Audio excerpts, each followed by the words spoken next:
Bonjour. Bonjour. Aujourd'hui, on plonge dans les fonctions exponentielles et logarithmiques. On a des documents assez variés, hein, des notes sur l'informatique, des données sur les océans. Oui, des exemples très concrets. Exactement. Et le but, c'est de voir un peu comment ces fonctions mathématiques, elles décrivent des phénomènes de croissance très rapides ou comment elles nous aident avec des échelles complètement différentes. C'est ça. Démystifier un peu tout ça. Allons-y.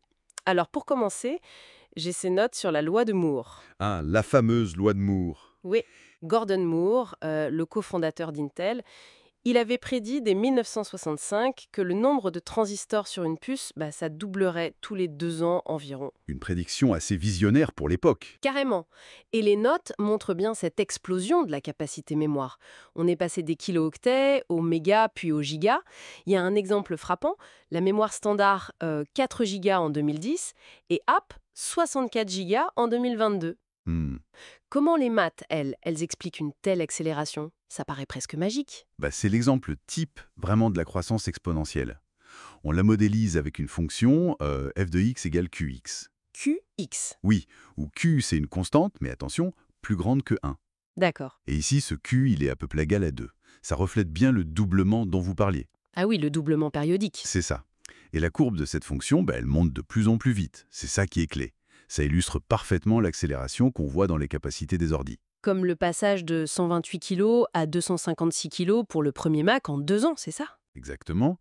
Ou l'évolution de lait dans le tableau, 1 méga en 1990, 512 mégas en 2008.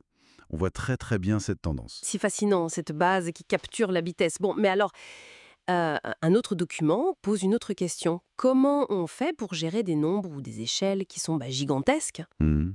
Par exemple, l'âge de l'univers, estimé à 15 milliards d'années, si on voulait mettre ça sur une frise. Ah oui, là ça devient compliqué avec une échelle classique linéaire. Voilà. Et c'est là justement qu'intervient la fonction logarithme.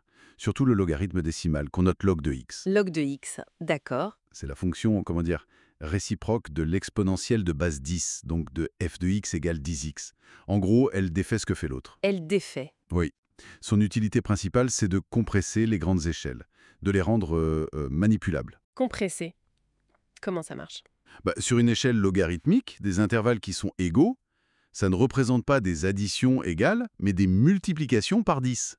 Ah, d'accord. Donc, pour reprendre l'exemple de l'âge de l'univers, si on dit que 1 mètre représente 10 milliards d'années, Oui. alors 10 centimètres, ça va représenter 1 milliard d'années. 1 centimètre 100 millions d'années, et ainsi de suite. Ah oui, d'accord, je vois. Ça permet de mettre sur un même graphique des événements très très espacés dans le temps, comme le Big Bang et l'apparition de l'homme, par exemple. C'est très visuel en fait. Exactement. Il faut juste se rappeler quelques propriétés clés. Log de 1, ça fait 0. Log de 10, ça fait 1. Et très important, on ne peut calculer le log que des nombres strictement positifs. Logique. Ok. Très pratique pour visualiser l'immensité. Alors, voyons une autre application. J'ai des données océanographiques ici, qui parlent de la loi de Beer-Lambert. Oui, Beer-Lambert, très utilisé en physique, en chimie. Elle décrit comment la lumière, elle s'atténue quand elle pénètre dans l'océan. La loi est donnée comme I égale I0 kx. C'est ça. I, c'est l'intensité à la profondeur x, I0, c'est l'intensité en surface, et K. K, c'est un coefficient qui dépend de l'eau, de sa turbidité, c'est ça. Ici, les notes donnent K égale 0,25. Oui, 0,25, c'est une valeur assez faible. Ça suggère une eau où la lumière pénètre assez difficilement. D'accord. Et la question posée dans les notes, c'est comment on trouve la profondeur où l'intensité lumineuse n'est plus que 1% de celle de la surface? Mhm. Un seuil important pour la photosynthèse, par exemple. Oui, voilà. Comment on résout ça? Alors, il faut poser l'équation. On cherche x tel que i soit égal à 1% de i0, donc 0,01 i0. Ok. L'équation devient 0,01 i0 égale i0 0,25x. On peut simplifier par i0, heureusement. Ah oui, ça s'en va. Il reste donc 0,01 égale 0,25x. Et là, on a une équation exponentielle. L'inconnu x, elle est en exposant. Et c'est là que le logarithme revient. Exactement. C'est l'outil parfait pour ça. On applique le logarithme décimal des deux côtés. D'accord. Ça donne log de 0,01 égale log de 0,25x. Et là, on utilise une propriété magique des logarithmes. Log de ax, c'est égal à x log de a. Ah, l'exposant descend. Voilà. Il devient un facteur multiplicatif.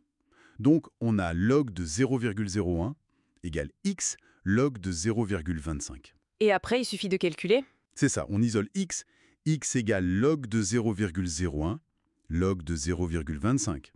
Si on prend une calculatrice, log de 0,01, ça fait moins 2, et log de 0,25, ça fait environ moins 0,602. Donc, x vaut environ.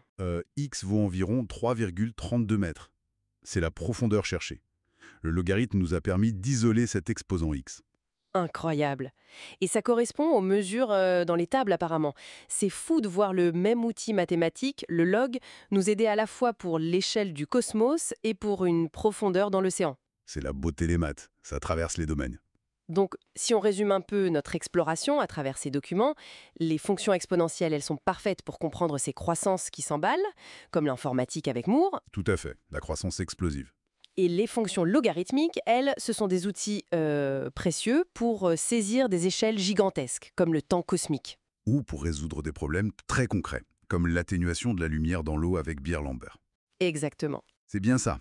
Ces deux types de fonctions décrivent vraiment des dynamiques fondamentales, que ce soit dans la nature ou la technologie.